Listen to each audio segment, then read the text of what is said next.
Yesterday, Maverick and I went to a Stormers rugby match. I know so little about this that when a friend of ours invited us to go to this match, he said that he had tickets for the Stormers and did we want to go. I had to look up the Stormers and find out what sport I was even going to watch. I had no idea. But it turns out that the Stormers are a rugby team, or as they say here, a rugby team that is representing Cape Town. Yesterday, we watched them play the Lions from Johannesburg, and they were victorious. It was amazingly fun. I underestimated this right from the very beginning. I planned to arrive an hour before the game, thinking that would be plenty of time, and I looked up parking near the stadium, thinking that would be fine. I even checked with ChatGPT, who I have to say led me astray on this one. But as we showed up, there was a sea of people, as if I was outside Staples Center before a Laker game, coming out of the, going out of the city into the stadium. Every parking lot was full. It was a joke, the place I picked, how close it was. And I had just really underestimated how big of an event this was that I was going to see. And part of it was because I already know that the South African rugby team is the Springboks. And so when I saw this team was the Stormers, I just assumed this was some sort of low-level event. And what I learned is that the structure here is a bit different. That there are these club teams that play in provincial leagues, and from those provincial leagues, you may be selected to a provincial team. And that selection is temporary. You're still part of your club team. You just got selected to participate in this higher level event for the sake of the event. And that happens even again, that many of the players that I was watching yesterday play for the Lions and the Stormers. They are actually teammates on the Springboks, the national team. And so I was just sort of getting a feel for this whole thing, and there's a lot of funny conversations with the people I was with who were kind of making fun of me for not understanding how the whole thing worked, which was great. Very socially connecting and fine. I was just learning. But then I started thinking about, oh man, it's interesting that these same words are used with the team that I'm coaching in Masi. That they refer to themselves as a club team, and that they talk about last season, after a poor performance, being relegated out of Premier League into Division 1. And I was like, wow, are we talking about the same thing? Obviously, in South Africa, rugby and volleyball are not the same in terms of their cultural acceptance or engagement. No one from Cape Town is buying tickets and filling stadiums to go watch a volleyball team. But what I was curious about is the sports structure, because I understand it from a very American point of view, that you've got your youth leagues that feed into your school leagues that kind of cap out at varsity high school. Those players are then selected to get scholarships, maybe or maybe not, to go on to play collegiately, and then those players go on to the professional leagues.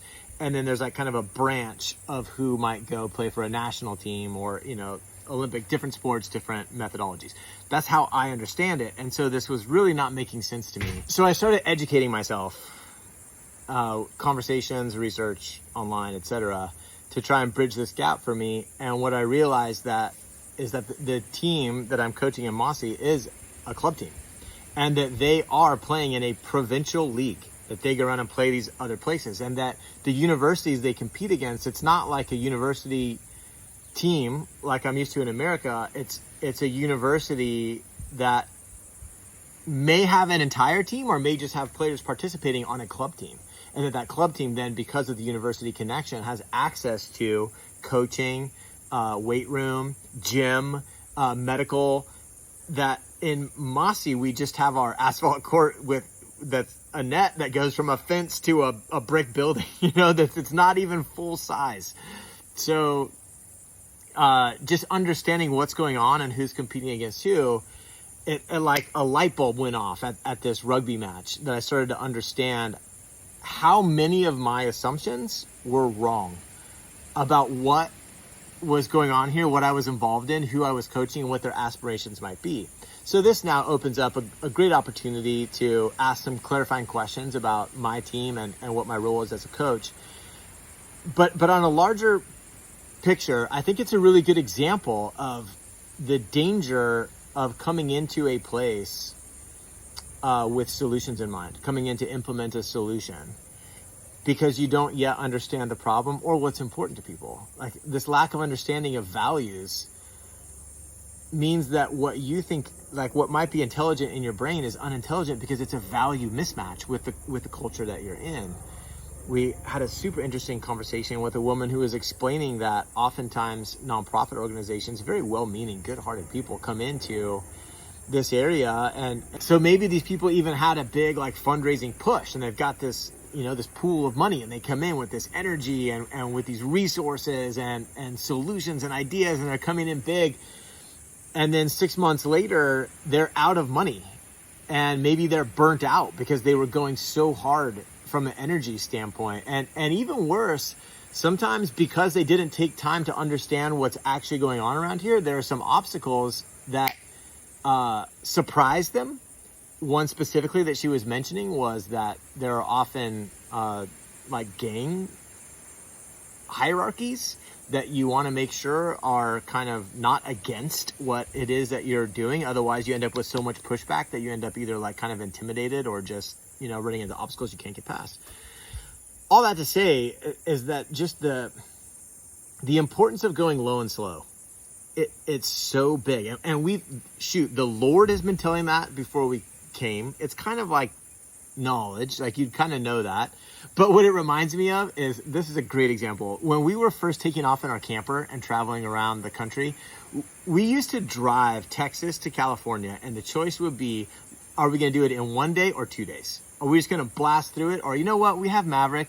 Let's take 2 days and do it. Or in the slowest possible case, let's take 3 days. Like, that would be crazy. 2 hotels, right? 3 days driving from, you know, central Texas to Southern California. And so when we were in the camper, we started noticing, hey, I think we're going a little too fast. We're going too fast around here. And so we were making that drive, like, let's slow it down. You know what would be super slow? Let's do it in 4 days. That would be crazy slow. Well, what we've learned as we were in the camper longer is we're still just like hustling all the time, just in some place and then leaving again. Is we're like, no, we don't even understand what slow is. We don't get what slow is. We need to be looking at, if we're going to have Maverick, having fun, experiencing all this, if we're going to have time to really get into the cultures of the place that we go, 4 hours is a long travel day. We wanted to have so we put a 4 hour max on how long we would drive from one, so that if we were trying to go, you know, on a 20-hour, 24-hour journey, that's 6 days of travel across. It's slow. And even that is like fast for a lot of camper people. They'll stay in one place for multiple nights. That's what I mean here. It's not like we didn't know to go slow. It's not like we didn't know there was going to be cultural mismatches. It's that you don't realize how slow. You don't realize, like, it's like, okay, relationships matter more than outcomes. Yeah, for sure. But I thought they were close. What we're learning is they're not close. Relationships matter like 100 times more than outcomes. Honoring the process that's in place here, no matter, you're like, I think I could get this done faster. No, the process is what's important, because the process honors the history. The process exists because it's been a historical, you know, sequence of events that's led to this process being the one that's in place for this culture, for these people, and reasons I can't possibly ever understand. And so that no matter how slow it is, that I want to go low. I want to take my solution of mine and shut it off. And I say, I want to understand your process and participate in it and honor it as we go.